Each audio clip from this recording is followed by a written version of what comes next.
Hello and thanks for joining me today. You're listening to Alive with Dr. Nimira. Over the last decade, I've been spending my days taking care of mostly women who not only have aches and pains, but who've also spent the last decade or two putting their career and family first. I stand for a world where we can live our passions and purpose all out without the fear of our physical bodies giving out. I've created this podcast, Alive, always living in vibrant energy, as a quick way for you to learn more about your body. This really is a no frills, get the information out there podcast, and I hope that you'll enjoy it. As an upper cervical chiropractor, I regularly take care of many different types of people at varying degrees of health, and over the upcoming episodes, we'll discuss many types of things that can be reduced or eliminated when you can rebalance your health at the level of your brainstem. So it's been more than 2 weeks since I reached out to you last, and I have an interesting topic for you today, and it comes from personal firsthand experience. In the last couple of months, probably since about mid-May to mid-June-ish, we went through a really awesome life experience, which was that we were able to purchase our forever home, and we went through the chaos and craziness of going through that escrow process, having an awesome, really quick, which meant a lot of things happened fast and there wasn't much time for anything escrow. And then as we did that, we then sold our home that we were currently living in, which was another 3 weeks of really fast-paced chaos. And during that time, I kind of was starting to feel a little overwhelmed. Definitely a lot of stress by just trying to handle everything that was happening at my practice, as well as all the additional home stuff that I normally don't have to worry about. And I think this is very relevant for many people right now because their normal is no longer normal, right? Since March, we've all had COVID and work from home and kids are home and all these normal things are no longer normal. And many of us have taken on extra things that don't really fit into our regular schedules, and it's taken our bodies kind of for a roller coaster ride to a certain degree, and there's a lot more emotions that are there. So today I wanted to talk with you a little bit about taking a moment to pause. I did this on social media about 3 to 4 weeks ago now, and the reason I had to do that is I was starting to have this stress, which kind of turned into an anxiety almost. A lot of times you feel your stress, and I usually, once I feel my stress, know how to handle that, right? I talk to patients about stress all the time, and our bodies know how to handle that. But for the first time in my life, I was starting to feel anxiety, where I was just having these repetitive thoughts about being able to get everything done.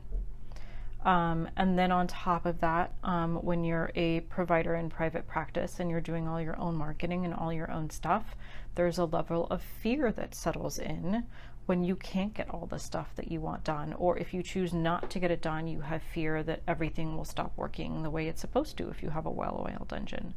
And then you also have the guilt that comes and settles in too. Well, I'm not paying attention to my business like I should be, or I'm not paying attention to my kids and my family like I should be, because there's only 24 hours in a day and there just aren't enough hours to do all this stuff. And so there's a lot of emotional stuff that happened in that first month or two. And then that also played out in my body as well. So I wasn't getting enough sleep. It was the first time in a while, I'm used to going to bed by 9:30 or 10, that I was up till midnight, sometimes later, just trying to unpack moving boxes and get the house settled and work on my emails to my email list or whatever that was. I was doing so much work that I wasn't getting enough sleep. And on top of that, while I wasn't eating crappy, it's not like I was eating fast food, I also wasn't eating my normal diet, and I'd run out of time to exercise.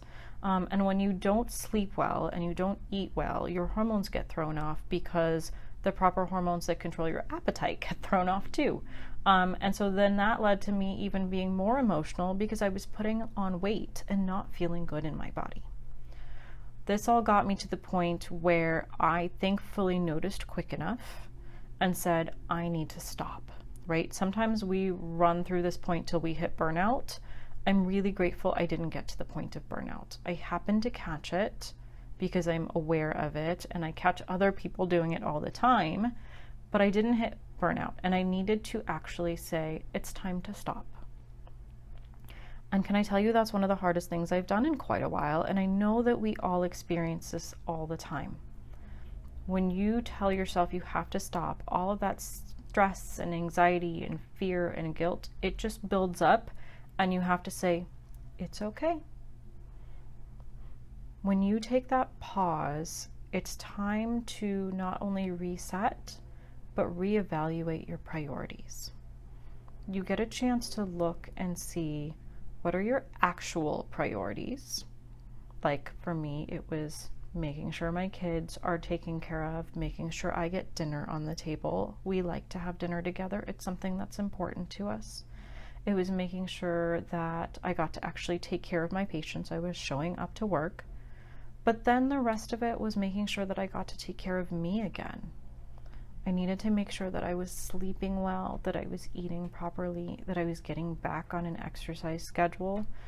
Because there's times where there's things that you think need to be done, and that things are going to fall apart if you don't get them done. But I promise the world will be okay for a little while if you take a moment to pause. I'm not going to say that you want to completely quit things altogether, especially if you do need them in your life. For me personally, I took a 3-week social media break. I stopped putting stuff on social media. I stopped promoting my business on social media.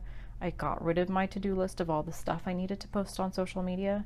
And can I tell you, it felt really, really good to not have to worry about all the things that were on my to-do list that had to do with my marketing for 3 weeks. It was a nice relief. And I took time off to make sure I got on an exercise program again. I took time off to sleep. I actually was still pulling slightly later nights, around 10:30, 11. But I make sure that if I was tired, I was going to bed. It didn't matter if everyone else was hanging up and having a family movie night. If I needed to sleep, I needed to sleep. And if I didn't feel like sleeping, I didn't sleep, and I stayed up and watched a family movie till midnight. What I want you to think about is when you do take time off like that, you need to handle your must-haves, but don't worry about the rest. Don't go and plan a bunch of self-care activities because they're just more things to add to your to-do list.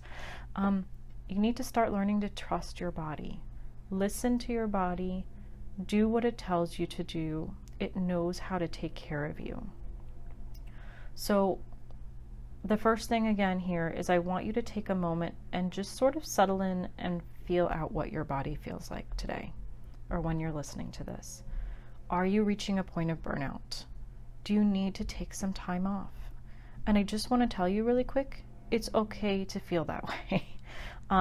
There's many times, especially as healthcare providers, when we're taking care of other people and we know how to do self-care, that we still hit that point because we're just ignoring it in ourselves.